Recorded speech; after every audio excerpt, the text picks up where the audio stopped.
சப்பாத்தி எப்படி செய்யறதுன்னு பார்க்க போகிறோம். சப்பாத்தி தானேன்னு சாதாரண நினைக்காதீங்க. சப்பாத்தி வந்து ஒரு நாளைக்கு சாப்பிட்டா வரும், ஒரு நாளைக்கு ஆடாக வரும். 365 நாளுக்குமே வந்து சாப்பிட்டாவே எப்படி பண்ணுறதுன்னு வாங்க நான் உங்களுக்கு சொல்லித்தரேன். நம்ம சப்பாத்தி எப்படி மாவு பண்ணிடலான்னு பார்த்துக்கலாம். இது வந்து 150 கிராம் மாவு இருக்கும், கோதுமை மாவு. நீங்கள் எந்த மாவுனாலும் எடுத்துக்கலாம். இது நான் வீட்டில் அரைச்ச மாவு. வாங்க எப்படி பண்ணிடலான்னு பார்க்கலாம்.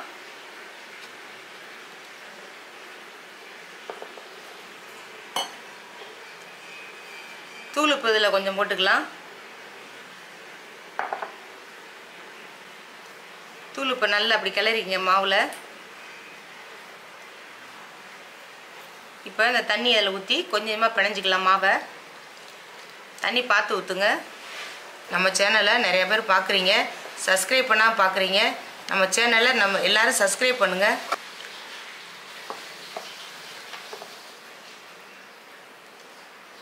சப்பாத்தி கூட நம்ம எதுவும் போட வேணாம், வெறும் உப்பு போட்டு பிணைஞ்சு மாவு பிணைஞ்சாலே நல்லா சாஃப்டாக வரும்.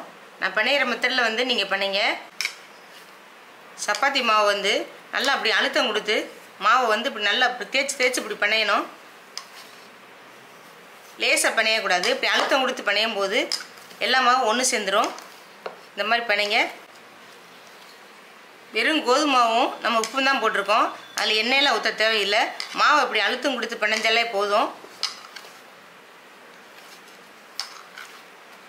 கையில் வந்து இந்த மாதிரி ஒட்டக்கூடாது. சட்டியிலையும் பாத்திரத்துலேயும் பாருங்கள் எதுவுமே இல்லை. இந்த மாதிரி நல்லா மாவு பிணைஞ்சிக்கணும்.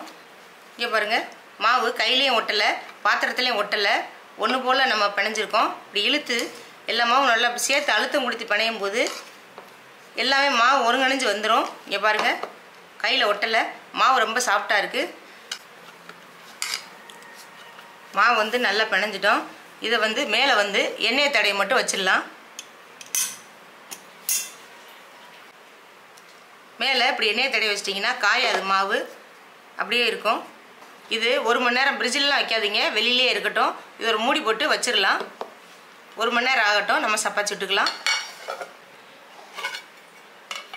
பாருங்கள், நான் 1 மணி நேரம் மாவை பிணைஞ்சு வச்சுருந்தேன். நல்லா சாஃப்டாக இருக்குது. கூட கொஞ்சம் நேரம் இருந்தாலும் தப்பு இல்லை, நல்லா சாஃப்டாக தான் வரும்.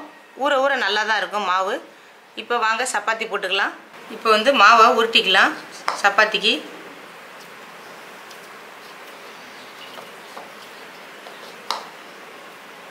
மாவு இந்த மாதிரி எடுத்துங்க.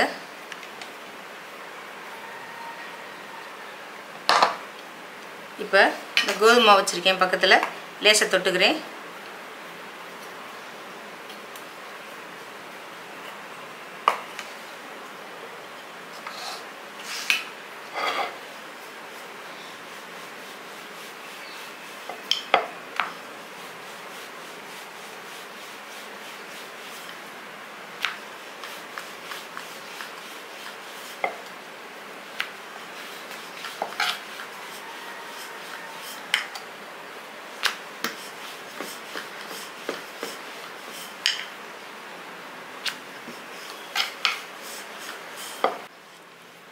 மாவு வந்து கரெக்டான தண்ணி ஊற்றி பிணையணும்.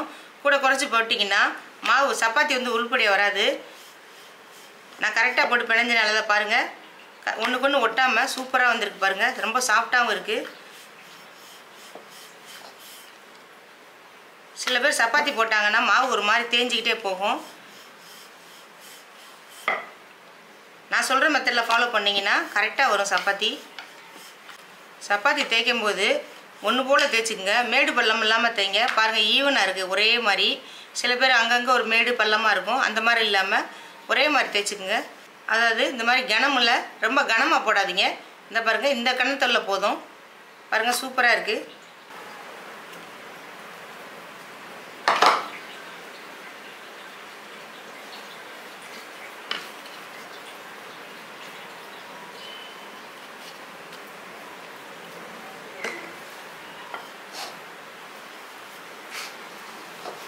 நீங்கள் மாவுக்கு பதிலாக எண்ணெயை கூட தொட்டு நீங்கள் தேய்க்கலாம்.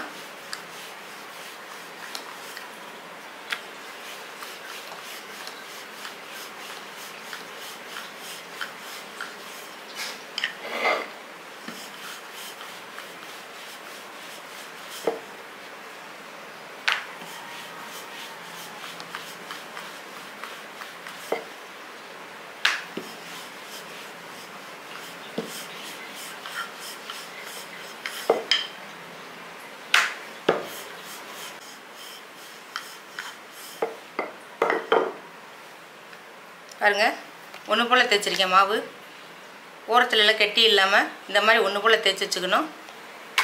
தோசைக்கல்லை வந்து நம்ம அடுப்பில் பற்ற வச்சுருக்கோம். இப்போ வந்து தோசைக்கல்லுக்கு வந்து சூடாகட்டும்.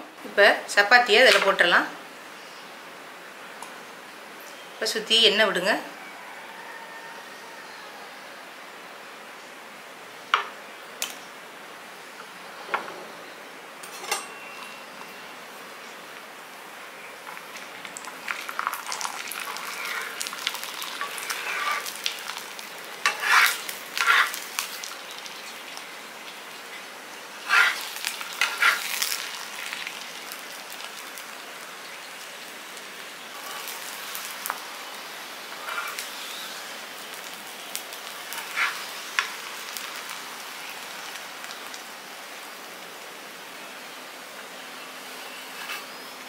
இப்போ திருப்பி போட்டுக்கலாம்.